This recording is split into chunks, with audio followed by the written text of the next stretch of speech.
За сайн байна уу. За би 26 оны төлөвлөгөөн дээр санал асуулт хоёр нийлүүлээд нэг юм хэлэх гээд байгаа. Монгол улс нэгдэн орсон хөгжлийн бэрхшээлтэй хүний эрхийн конвенц, за тэгээ үндэсний хөгжлийн үзэл баримтлал, хөгжлийн бодлогын баримтчгүүд тусгагдсан нөгөө хүний эрхийн зарчмуудыг хэрэгжүүлэх хүрээнд төрийн бүх шатны төсөвт хөгжлийн бэрхшээлтэй иргэдийн оролцоог дэмжих, хүрх хэмжээг сайжруулах чиглэл тодорхой санхүүжилтөд тусгах шаардлагатай, боломжтой гэж би үздэг. За одоо угаасаа том зургаараа бол төсөвт бүх юм орсон байгаа боловч дотор нь төлөвлөгөөний дотроо зарчмын хувьд, уг нариулгын хувьд энд нь ингэж багтаая гэх зарчмаар оруулмаар байгаамаа.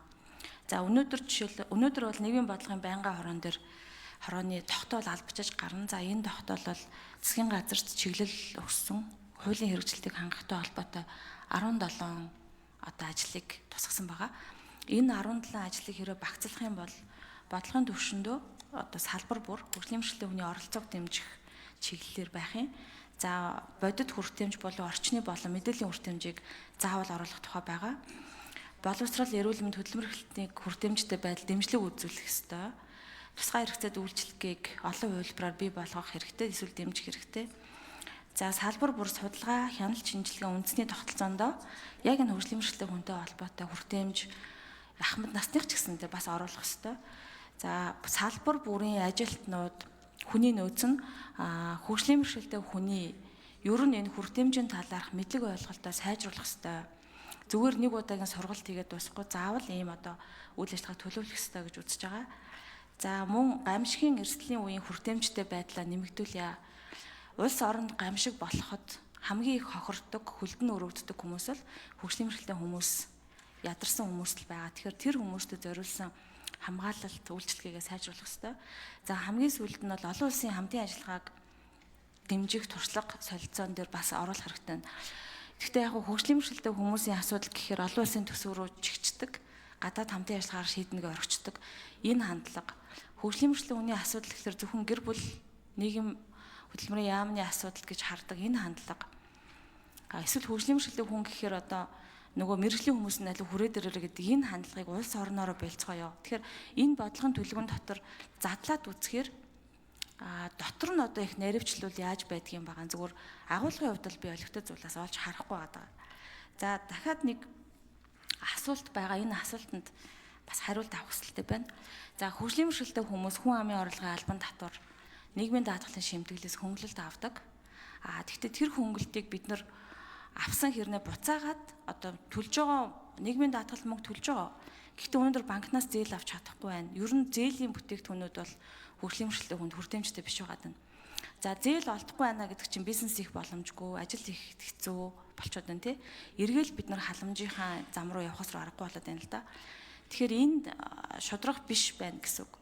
Яагаад өнөөдөр группийн мөнгө болоод нийгмийн даатгал төлж байгаа тэр төлж явахад тэрийг өнөөдөр банкуд орлого гэж үзэхгүй, эргэн төлөх боломжтой гэж үзэхгүй байгаа юм бэ? Ер нь яагаад хөгжлийн бэрхшээлтэй хүмүүсийг худалдан авахч хэрэглэж гэж үзэхгүй байгаа юм бэ?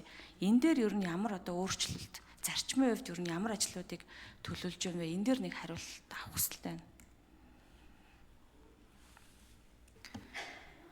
За гэр бүл хөдөлмөрийн хамгааллын сайд хариулах. Инх хамгааллын сайд. За бид нар яг улсын хурлын гишүүд маань яг энэ 26 оны улсын төсөв дээр бүр яг бүх хэрэгжүүлэх үйл ажиллагаа наривчлан заах тийм хүсэл анзаарэгдээд байгаа. Энийг бас буруутгах аргагүй. Гэхдээ энэ бол нөгөө Монгол улсыг хөгжүүлэх одоо төлөвлөгөө учраас бол одоо бас харьцангуй зарим зорилтууд нь бол ерөнхий. Тэгээ яамны одоо 26 онд гүйцэтгэх ажлын төлөвлөгөө гэдэг чинь их нарийн төлөвлөгөө гарч ирдэг шүү дээ. Тэгэхээр энийг бид нэг ялгаж салах нь зүйтэй болов уу гэж ойлгоод байгаа. Тэгэхээр 26 он бол угнаасаа үндсэндээ яг энэ хөгжлийн бэрхшээлтэй иргэдийн талаар авч хэрэгжүүлж байгаа арга хэмжээнүүд, за олон улсын одоо бидний нэгдсэн конвенцүүдийн одоо өмнө хүлээсэн үүргүүдийг гүйцэтгэхэд бол эрх зүйн шинжилгээх томоохон жил байна л гэж бид нар харж байгаа. Тэгэхээр үндсэндээ хөгжлийн бэрхшээлтэй иргэдийг ингээд нэг олон жил явсан энэ угширсан одоо ийм хүртээмжгүй одоо энэ тогтолцоог нэг өдөр нэг жилийн төлөвлөгөөгөөр ингээд одоо сайхан болчихно гэж байхгүй л дээ. Тэгэхээр ямар ч байсан бид нар өнөөдөр нөгөө оншоо зөв тавих үүднээс одоо өнгөрсөн хугацаанд бол би Саранжолон гишүүн, Баясгалан гишүүн хоёртой бас талархаж байгаа. Үнэхээр Монгол улсын их хурлд бол бас энэ Монгол улсын 113 мянган хөгжлийн бэрхшээлтэй иргэдийн төлөөлөл бас ороод ирсэн шүү. Дуу хоолойнд бас ороод ирсэн шүү. Эдний өмнө тулгамж байгаа бүх асуудлуудыг бодлогын түвшинд нь, эрх зүйн түвшинд нь одоо хийж одоо зөв чиглүүлэх энэ ажлууд бол бид нар маш их том ахиц дэвшил гарч байгаа шүү дээ. Чамлахаар чангадах гэж тийм ээ. Гэхдээ одоо ингээд бид нар цаашдаа энэ одоо үндэсний энэ хөгжлийн бэрхшээлтэй иргэд бусд иргэдээс ялгдахгүй хэмжээнд амьдардаг энэ тогтолцоогч нь одоо бүх улс орнууд бүгдээрээ хийж чадаагүй. Алхмаар сайжирна. Тийм учраас одоо ингээд энэ жил бол эрх зүйн шинжилгэлүүдээ одоо хуулиудаа хийж авч хүртээмжийн тухай хуулиудаа батлах хэрэгтэй. Тэгэхээр энэ дээр одоо бид нар бас сангийн яамтай эдийн засгийнхаа болцоонуудыг бид нар харах хэрэгтэй. Яг урьдчилсан байдлаар энэ хүртээмжийн тухай хуулийг одоо батлаж авах чинь дахиад улсын төсвүүдээр бол 100 гаруй тэрбум төгрөгийн бас ачаалт ирэх юм байлээ. Одоогийн байдлаар ямар ч байсан одоо боловсрол, эрүүл мэнд, нийгмийн одоо хөдөлмөр эрхлэлтийн сангаас олгож байгаа хөгжлийн бэрхшээлтэй иргэдээр зарж байгаа мөнгө бол нэг 183 орчим тэрбум төгрөг байна. Энэ мөнгө бол яг хөгжлийн бэрхшээлтэй иргэдтэй очиж чадах юм бол эзэндээ очиж чадах юм бол давхцалгүйгээр эзэндээ очиж чадах юм бол маш тодорхой хэмжээний одоо ажил хийх ийм болцотол ажил гэж хараад байгаа. 26 оны юун дээр бол төлөвлөгөөн дээр бол маш их тодорхой заалтууд бол ороод өгсөн. За энэ заалтууд бол цаашаа одоо тодорхой хөтөлбөр арга хэмжээнүүд болж яамны ажил дээр тусгаалan одоо орох учраас бол яг өнөөдрийн байдлаар бол энэ бүх хөтөлбөр арга хэмжээгээ нэг бүрчлэн одоо заах бас болцоо их багтаа байгаамаа гэж хэлхийг хүсье. За Саранжолон гишүүн нэвтрүүлээ. За би зүгээр тодруулж арай жоохон сонсож байгаа хүмүүст арай ойлгомжтой тодруулж өгмөр байна. Яг энэ төлөвлөгөөн дээр ажилласан ажлын хэсэг энэ заалан сууж байгаа юм байна. Та хэдийн хідэн хөгжлийн бэрхшээлтэй хүний эрхийн талаар сургалтанд хамрагдсан бэ? Хідэн энэ талаар мэдээлэл авсан ийм сургалтанд хамрагдсан хүн бол гараа өргөдгөж энэ төлөвлөгөө хийсэн хүмүүсийн хідэн эсвэл хөгжлийн бэрхшээлтэй хүн байна уу? Энэ одоо төлөвлөгөөний ард ажилласан хүмүүс төр.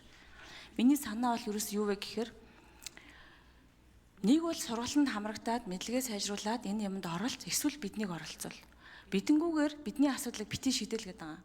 Тэгэхээр энэ сургалтанд оролцсон хүмүүсийг би одоо сонсомоор байна. Эдийн засаг, хөгжлийн яамны, за энд холбогдох мэргэжлүүд ирсэн байгаа юм байна. Тэгэхээр эндээс хэдэн яг энэ чиглэлийн мэргэжлэр сургалтанд хамрагдсан би энийг сонсъё.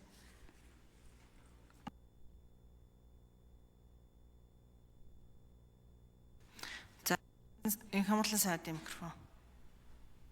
За Саранжолон гишүүнээ таа ч гэсэн би төлөвлөгөөнд орсон гэж ойлгож байгаа шүү дээ. Энд чинь Монгол улсын засгийн газраас оруулж ирж байгаа хөгжлийн төлөвлөгөө бид нар их хурлаар батуулах гэж шүү дээ. Тэгэхээр яам бүхэн энэс ч одоо энэ тодорхой саналууд гарч ирдэг. Энэ яамнаас гарч ирсэн энэ одоо хөтөлбөр бол яг хөгжлийн бэрхшээлтэй иргэдийн агентлагаас гарч ирж байгаа саналууд. Агентлагуудын цаана байж байгаа одоо та бид нар хамтдаа тоолсон 700 гаруй төрийн бус байгууллагуудаас гарч ирсэн саналууд. Тэгэхээр одоо яг энэ танхимд сууж байгаа энэ хөтөлбөрийг танилцуулж байгаа энэ хүмүүсийн хэдэн хөгжлийн бэрхшээлтэй иргэдвэ гэд асуугаад байхаар арай л жоохон өрөөсгөл асуулт болчиход байгаа шиг байх юм. Хамгийн гол нь одоо энэ юу ч их оролцоог бол их сайн хангасан гэж би ойлгоод байгаа шүү дээ. Засгийн газрын мөрөө хөтөлбөрийг бид нар батлах ч гэсэн оролцоог бол маш сайн хангасан.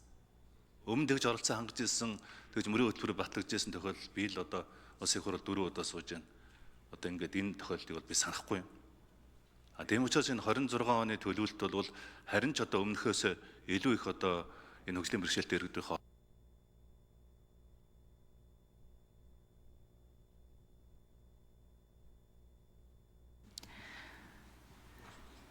За улсын хурлын гишүүн Даваагийн Цогтбаатар.